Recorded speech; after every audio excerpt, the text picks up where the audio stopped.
sick of all these homos at the bar. Yeah, okay, Granddad. Dang global homo trying to make me gay. Sure, Granddad. I'm glad you're not gay.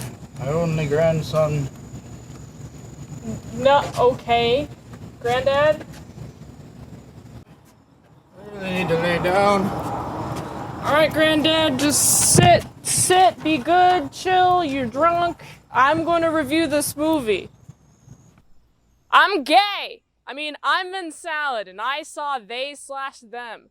It is directed by John Logan, who also screenwriter for Martin Scorsese films and Ridley Scott films. And this is his directorial debut. And man, I didn't know what I was expecting when I saw this. I was like, what is this? What is going on? Alright, if you haven't seen this, you gotta see this because I'm going to spoil it for you. Even if you don't ever plan on seeing it, still watch this review. Anyway, so you got the movie starts. Somebody is killed. Somebody, basically, there's this adult going to this camp, and then that person gets killed. So, ooh, spooky horror movie stuff. And then the camp that people are going to, it's a gay conversion camp. And I'm like, oh, I didn't really think they had gay conversion camps still. I really thought that was a thing of the past. Maybe not sure. But, you know what's also fun? The counselors get to the camp. The head honcho, his name's Owen. He's played by Kevin Bacon. Man, all those 6 degrees of Kevin Bacon applies to the crispiness of himself. I just thought I wanted to make that really funny haha joke. But yeah, Kevin Bacon's in this movie, and basically his character's like, hey, you're handy dandy. We're not gonna try to convert you at all. This isn't one of those gay conversion camps. Not whatsoever. Why would a parent send these kids to the camp? These kids, first of all, are 18. And they're already set in their ways. I would expect a gay conversion camp to target more 12-year-olds because they're just hitting puberty and you can get them young. Some logic would say, not my logic. I just think you're born with it. It's just be whoever you want. I don't care. Just don't hurt me and you'll be fine. And then, man, what a mystery. So, we get introduced to this kid. Their name is Jordan, and basically, after Owen's like, oh, we're not going to try to convert you, then he's like, okay, we're going to separate everybody into male and female cabins. But Jordan is trans non-binary, so they don't feel comfortable in any of the camps, any of the cabins. And Owen's just like, all right, well, you'll be in the men's cabin now. Cool. Awesome sauce. Jordan's cool. I like Jordan. I would hang out with Jordan. But we also get to see, oh man, Alexandra. Owen calls her out on being trans and forces her to put on male clothing, and forces another trans student to put on female clothing. And it's like, oh, okay, you're not gonna force the conversion, but yet you're doing it?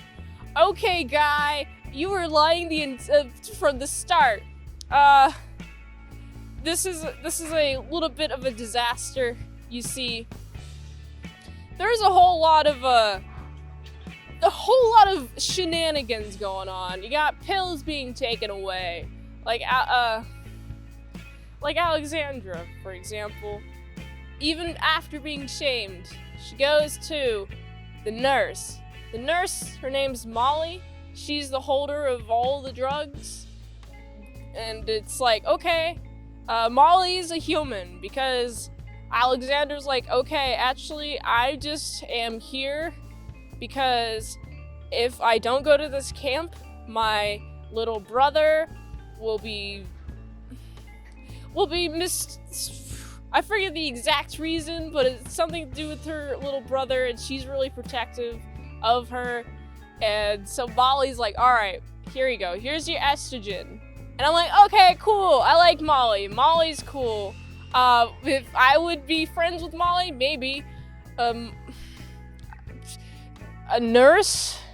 Okay, first of all, I'm just like, Molly, if you're like with Owen and such, you wouldn't at all be enabling this behavior. So I'm thinking you actually are against the others.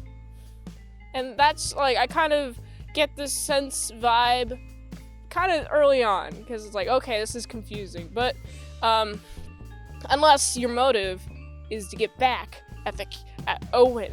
But more fun things occur, such as Owen has a bunch of the group like handcuff each other to each other, and it's like, okay, well, you're gonna send a bunch of teenagers, presumably like, you know, horny teenagers, alone in the forest, and some of the couples are like, you know, gay, and you're gonna pair two gay guys together, and what if they, you know, are like, oh, let's have sex. They're gonna have sex in the forest. I mean, what did you think was gonna happen? They're gonna have sex in the forest if they want to have sex in the forest, and you're just gonna allow it? And just like, okay, handcuffs. All right, bye. See you in the morning. There's so much can happen. But anyway, I don't understand I really, at this point, I'm like, okay, what are you trying to do here, Owen? I don't. Your motive is definitely off from what you stated your intent was pretty early on. And so, fun stuff happens. You get Jordan is able to sneak into the office and find out this motive. This crazy motive of torture. Bam, torture. Oh no, not torture. Killing, torture of children. And it's like, okay, I see more of your motive now, Owen. You're kind of a bad person. And you just want to mislead teenagers first. And so they lose their sense of security.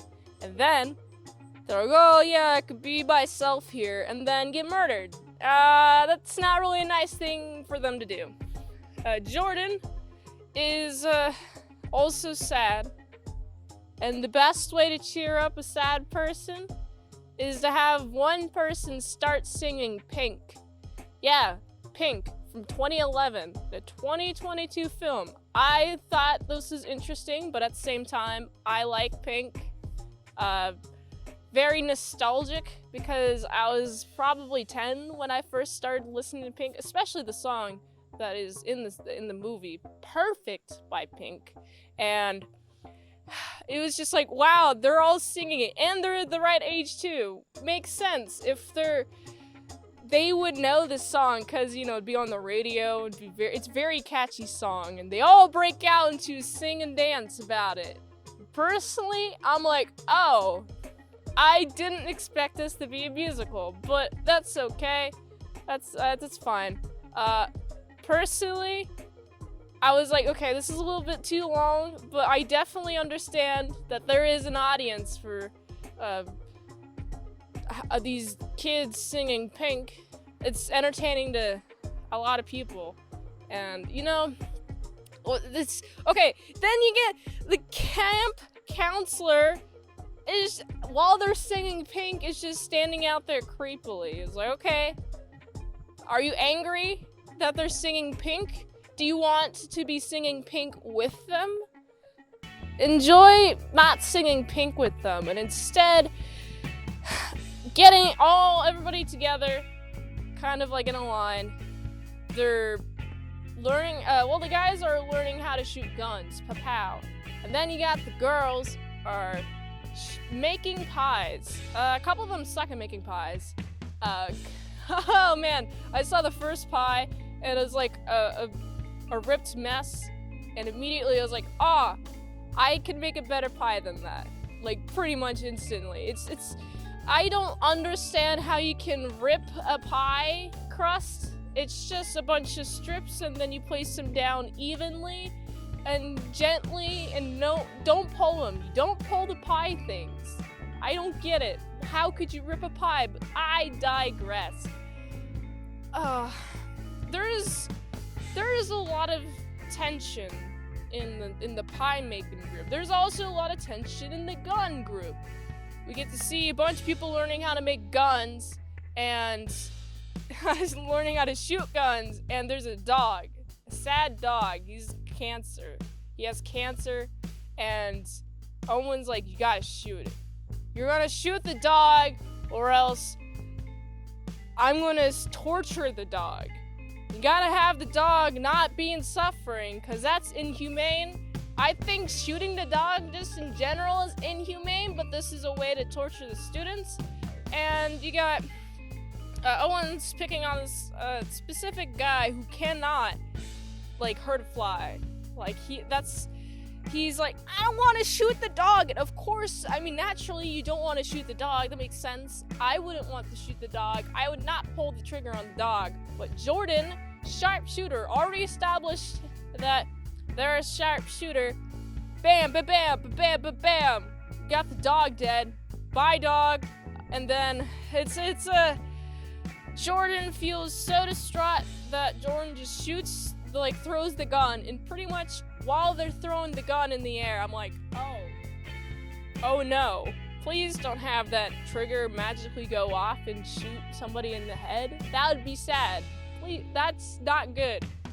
Alright, then, man, more stuff happens where pretty much one by one, you get a bunch of the counselors are dying, and we get to the point where there's a couple of bodies now. Bodies are shown. Oh no, not the bodies of counselors. Looks like there's a murderer coming for us. Who could have done this? We don't know. They kind of go to the outskirts of the cabin area, and then guess who's the murderer? Molly. It's a person named Angie. Angie's the murderer. She killed the real Molly in order to become a nurse here. Why is she killing all the students? Well, she used to be a student of herself. Well, I say student. I meant she used to be at this camp herself. And she also got tortured and hates Owen, got out, pretty much is like, alright, I'm gonna get employed here. Employed. Bam! That's a form of employment. Murder, death, kill. And then she uses being, she's so close that she's just killing counselors about it. And her ultimate goal is to go to a bunch of gay conversion camps and just kill the counselors there. Is she a vigilante? That's a cool vigilante, just killing the counselors at gay conversion camps. I mean, I agree. I don't think gay conversion camps should be a thing. Personally, I'm very autistic, very bisexual, and plus my boyfriend, we have threesomes.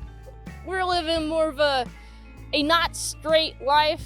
I'd consider being in the LGBTQ category, and so I wouldn't want gay conversion camps being placed on me, so I can't imagine the experience of those kids having to deal with being in that gay conversion camp. Not fun at all. But Molly, she's like, alright, well, looks like Jordan, you're a sharpshooter. Come with me and let's be vigilantes together and killing all the gay hating counselors. And Jordan's like, nope, I won't. no way, Jose, and then she gets killed.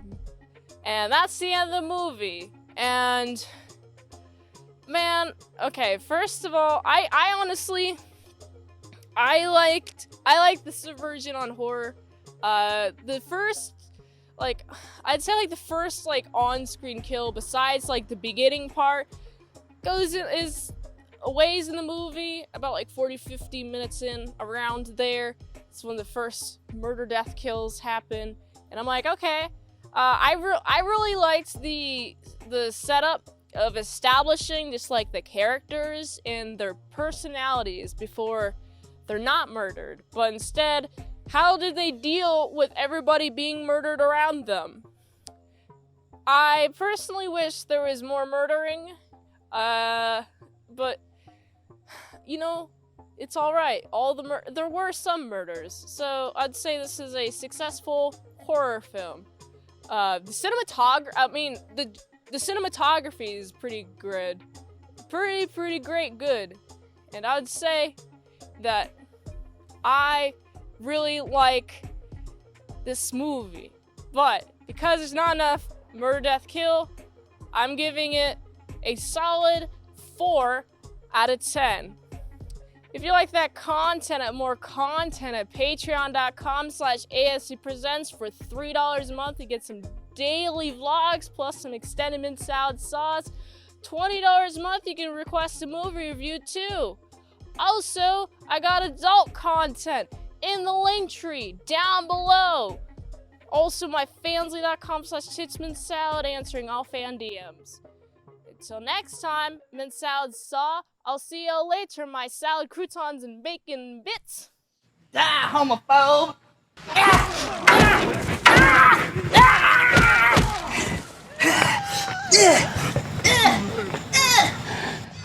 Oh my!